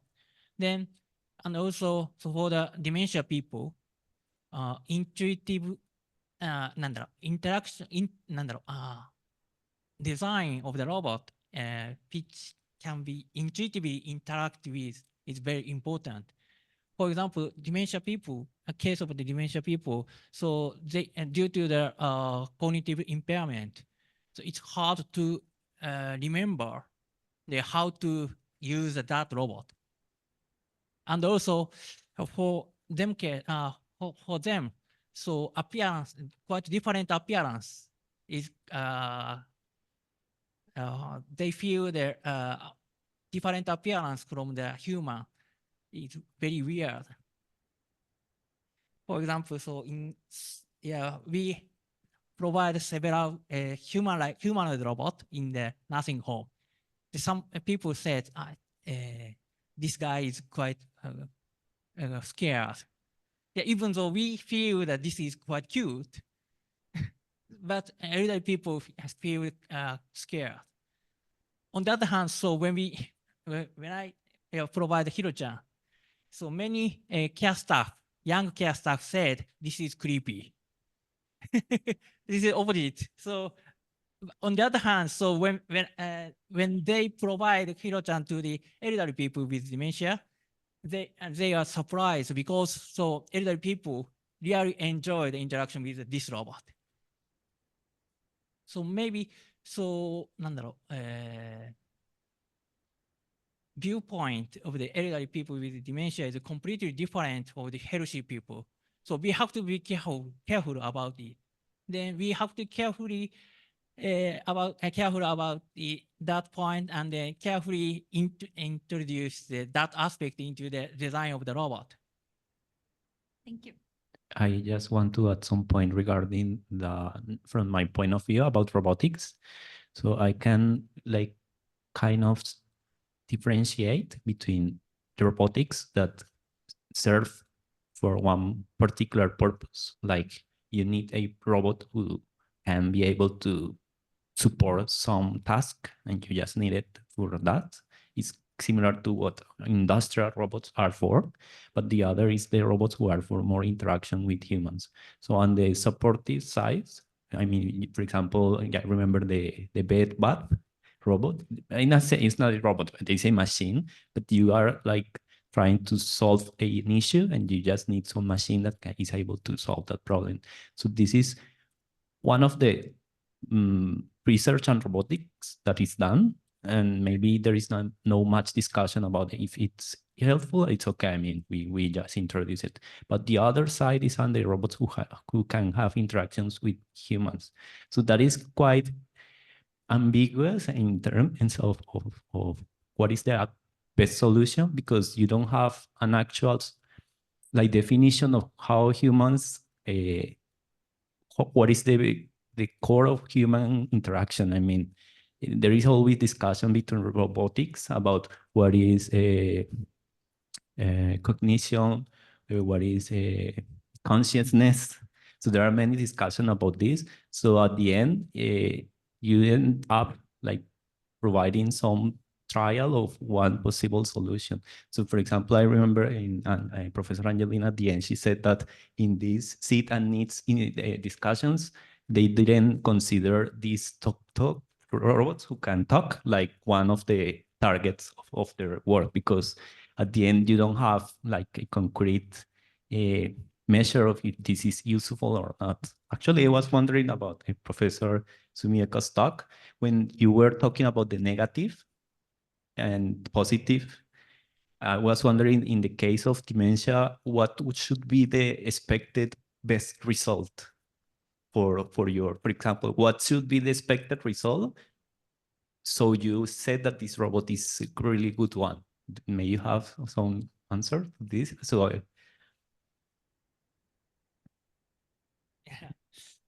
I think it relates to the question. Yeah. When I introduced the Hiro-chan in the first experiment, so I hope the very positive result. So maybe so everyone really like the baby. Then when Hiro-chan crying, so someone take care of it. Then really enjoy the interaction with the robot, but actually not, so unfortunately. Then, but so as I showed there in the video, so some people really like the taking care of the crying Hiro-chan. Then in that sense, so we have to be careful. We have to pay attention to the difference of the personality of the people. Then based on that, so we have to personalize those robots. なんだったっけあと何を言ったらよくいいですかね。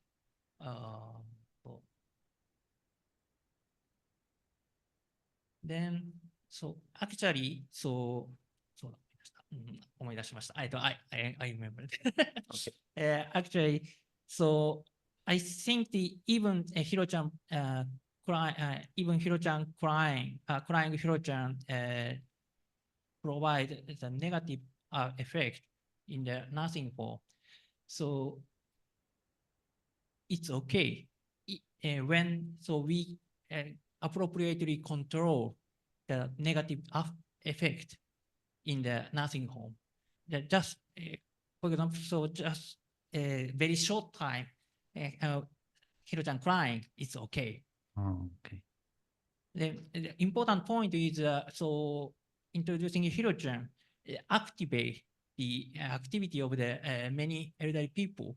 That is most important point, because so in the I'm not sure that other countries so how elderly people living in the nursing home, but in Japan, so many elderly people, dementia people just watching at TV all day. Say okay. Okay. So I wanna activate. Yeah, I wanna stimulate, provide some stimulation to those people by introducing some interesting robot. Okay. Okay, thanks. Yeah, I kind of want to add to that, like Sumioka Sensei was saying, it's like it's kind of hard to measure. Like when we do the monitoring or evaluation, like how do we measure effectiveness? Like, is it that person is occupied? Is it like smile, like how long they laugh, or like or is it just like they don't bother other people, right? Like, or is it, you know, or is it just like the care workers can attend to other things, or some of these things are very hard to measure, right? So I think it's very hard to it's hard to measure these things, and also hard to evaluate the effectiveness. And it's hard to see whether we should provide funding for it, because like funding is always provided based on how effective it is, right? So when it is so hard to think about effectiveness. And another thing I want to mention is like this like definition of social welfare device and the purpose of it, like just to help people become independent and or to help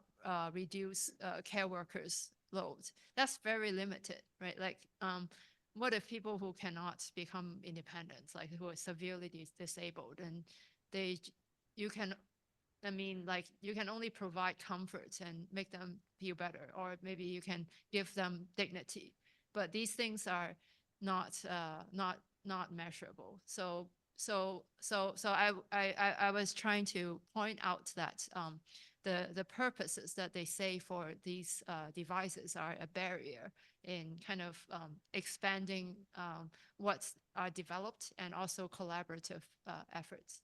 And also, like I think, as mentioned in their talks, like people with who have dementia or who have mental disability, like how do we have them become part of the co-producers of these products?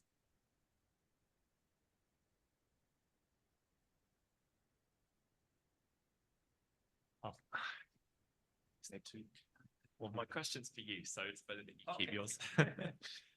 Yeah, I think just I want to kind of follow on, I think was it Salma's question, and to ask you, Jorge, specifically, you know, you talked about like the challenges of a multidisciplinary approach, and what the barriers were there. But I was also interested in the co-design, the barriers to the co-design approach, and especially, you know, given your, I guess, position coming to Japan, right? Like, did you, you know, from an outsider's perspective, if you like, I mean, what do you see as the kind of the challenges of a co-design, you know, kind of multi-stakeholder type approach? And do you see differences in different robotics cultures in different places? Do you think there's a specific issue in Japan? And if so, what are the factors, or is it something that's the same in elsewhere? Because I do know that, I mean, in European robotics projects, co-design's long been like a kind of standard feature. And if your project doesn't include co-design, it kind of stands out. So yeah, I'd be interested in your insights. Okay, so in terms of co-design for multidisciplinary fields, I have experience in Japan, and I have some short stays in Germany and Italy for some collaboration projects. And the main barrier, I'm specifically in robotics, I will say is not like the willing of co-designing, but mainly the difficulty to get to some actual share or common research question. So people from psychology, for example, and people from robotics can join, and they just create the same like research. They sometimes it's common that they apply in Japan, for example, for fundings. So people from psychology and robotics, they join, they apply for fundings, they get the money, and they start like doing research, but they mainly start like doing research on what they have been doing, and then they try to make a story of how it was the collaboration, but there is no actual like specific like question that they can share. So the main difficulty is, I think, is at the conceptual level, how to reach some question that actually can be studied in humans and robots, so we can like focus on it. So, but I will add something, and it's that it's harder from the research perspective. You start like doing collaboration with, for example, people with robotics, and start studying like or discussing and doing research and spending time on these topics that at the end won't give you maybe papers for your research. You won't be able to publish this in journals in psychology or neuroscience. So at the end, you lose your path, right? So I think it's difficult to have fundings and some support so people can just spend their time on it and then try to do something. And in the end, you don't know where you are going, but you just focus on it and you just go on. So that is what I feel.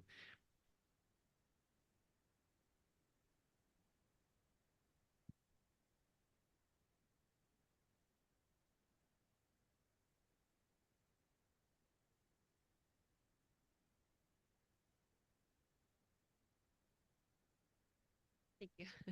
Oh, thank you so much for a very interesting set of papers. I have one question to Angelina and another question to Sumioka sensei. Yeah. Right, Sumioka sensei. So first of all, you say on the last slide, Angelina, that the assistive devices or fukushiogu do not include communication robots, which kind of took me off guard because I was under the impression that at least care robots or kaigo roboto include a lot of communication devices or robots or technologies. So I'm just wondering why this difference between, if I am correct, kaigo roboto and fukushiogu, or care robots and social welfare devices, either legal or this like a structural difference in treatments toward these two groups of devices, right? So that's the question to you, and then to Sumioka sensei, the very interesting experiment you ran at two experiments. I wasn't sure if it was at the same place or another place, but the first experiment, as far as I could see, had more female participants, a female ryosha-san. But the second experiment looked like it had more male participants or more male ryosha. And then the first experiment, at least the first day, had close to 100% positive reaction rate. But the second experiment, I saw from the very beginning, had more negative or neutral responses as well. And I just, saw that along with the fact that there was a difference in gender ratio of the participants.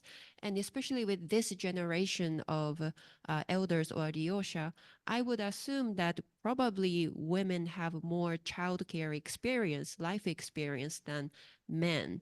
So I'm just wondering if you have considered the variable of gender in how elders or ryosha-san respond to this cute but faceless robot.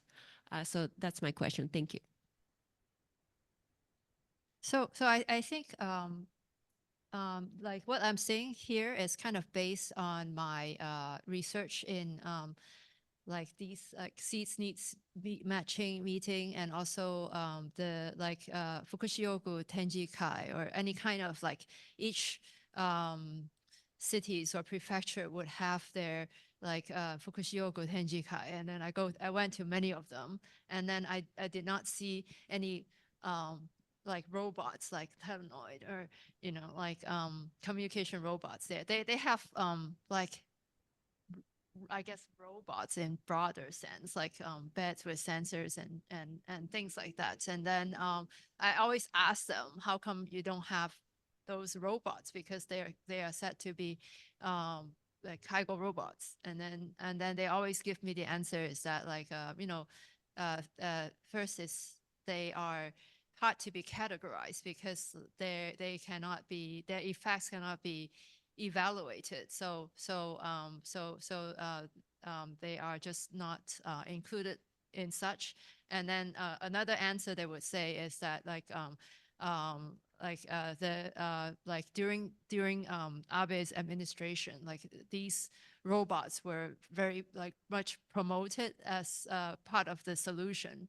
But then in more recent years, they have kind of turned to what they say more practical things, like beds with sensors and these other things. That's like there's like these robots are just not favored by a lot of facilities and users, and also partly because of the cost of introducing them to those facilities, I think. Thank you for the question. Then actually, so I also saw that there must be gender difference, but actually not. So I didn't find any gender difference. Then so I also saw the whether they are married or not is also important factor, but actually not. So when I brought my colleague brought the Hiro-chan to the Finland, nothing home in the Finland. So there are many female persons who almost all time spent in the business. Then they didn't get married. But when my colleague gave the Hiro-chan, they really enjoyed. So for them, so taking care of the baby is another another experience, another life where they also want to do. Yeah, so yeah, that's very good point. How we differentiate the person who really like Hiro-chan or not is very important point, but unfortunately, I didn't figure out what is a good aspect or.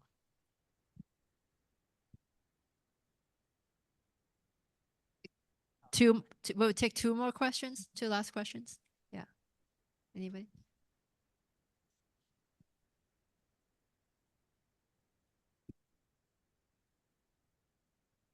I feel bad taking one of the last two questions as a historian. So somebody well outside some of these fields. But I guess I had an observation and then a question. And the observation is that the title is about care robots, and Hiro-chan is both a robot that takes care of people, but also a robot that causes people to care for it. And I think that's such an interesting kind of duality, that like to care for the elderly or those with dementia, it's actually quite effective to have them care for, right, to make it laugh or to make it babble or whatever.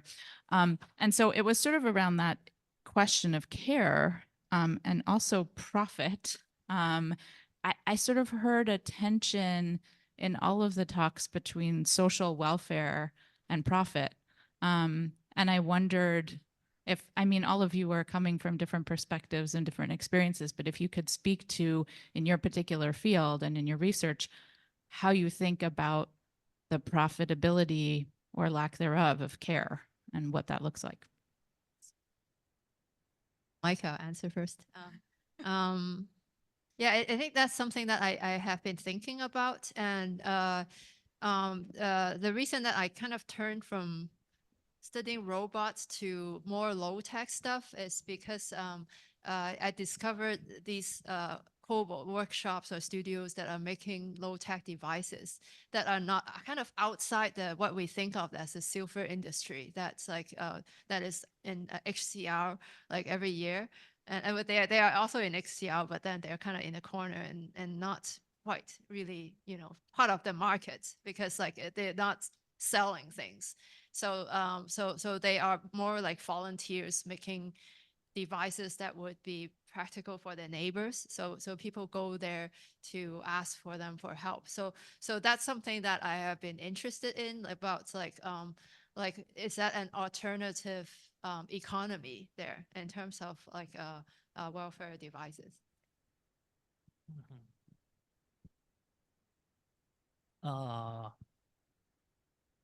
I think in case of Hirojan, so Hirojan is quite cheap.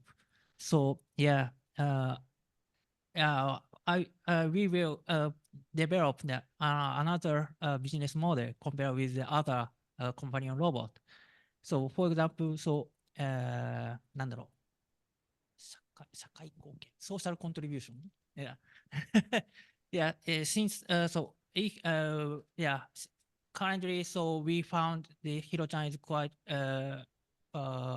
improve the QOL, not only in the dementia people, but also the care staff. So this kind of good point, we can sell some company. Then this is then なんだろう、難しい、very hard ですけど、very hard. Now our collaborative company propose zero cost business model. So we split the Hiro-chan. Then we put some company's logo or something to the Hiro-chan. Then yeah, a company give the money, not to me, but collaborative company. Then company develop the Hiro-chan, then those Hiro-chan to yeah, nursing home with some company's logo or something. And also we can put some character of that company on the face. It's okay. So from my perspective short, from one side, I guess in general, for example, the Japanese government is trying to provide funding for this research, because in the long term, if you have less workers, and then you can somehow support the current people so they can focus on work and lower the burden of taking care of so many people. Of course, that is kind of investment. So I guess it's not so profitable if you see the amount of money they pay now for the outcomes you have now. I also remember recently I visited a company where they were providing nursing services to people. And we were talking about, currently we are working on, in my projects, I'm working with the virtual reality projects. And we were discussing about how much you will be able to pay for this kind of solutions. And they told us, for example, that in these situations, even the final user, for example, if you have some people who you are taking care, the family of that person is quite they are really interested and eager to pay for any solution if they know that it provides some help. So you don't, yes, maybe, I'm not sure, it depends, of course, on how much you invest, but there is many resources, maybe not only the government or the facilities, but also the family of the people interested in the solutions.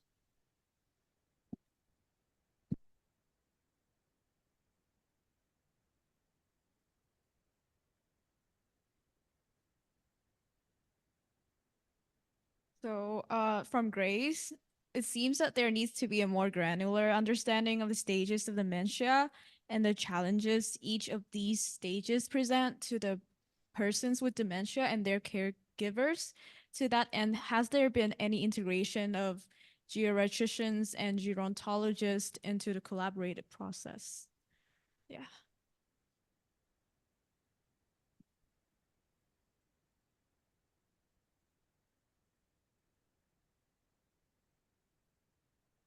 So actually, we found this Hiro-chan. Basically, Hiro-chan is effective for the moderate and severe dementia people.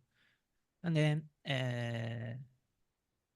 on the other hand, so my なんだろう、not so dementia people is なんだろう、not effective so much. So because those people, relatively healthy people, really like have a conversation. In that sense, so Hiro-chan is too young. So we need a little bit more older Hiro-chan, like a 3 or 2 years old Hiro-chan. If we develop that kind of robot, so we can, yeah, I hope, yeah, we can cover all elderly people with dementia. Maybe I can talk about it as a family member of a person with dementia. Well, I don't have the privilege to have Hiro-chan for my mom or Telenoid. So, I saw the kind of deterioration of my mom's condition, and then I think like she, she was able to interact like maybe in the after several years of dementia, but then later she could only use her hand movement to play with like dolls that are for dementia patients. And then after that, like she didn't even want to do that. And then the most effective way is to listen to music. And I found that's like the most effective way for the later stage. Yeah. So it's I think it's like I think we need different kinds of maybe technology or devices for dementia patients at different stages. So we are over time, and so thanks for joining us today. So so we will end here, and then we will start again tomorrow at 9 a.m. Yeah, thanks.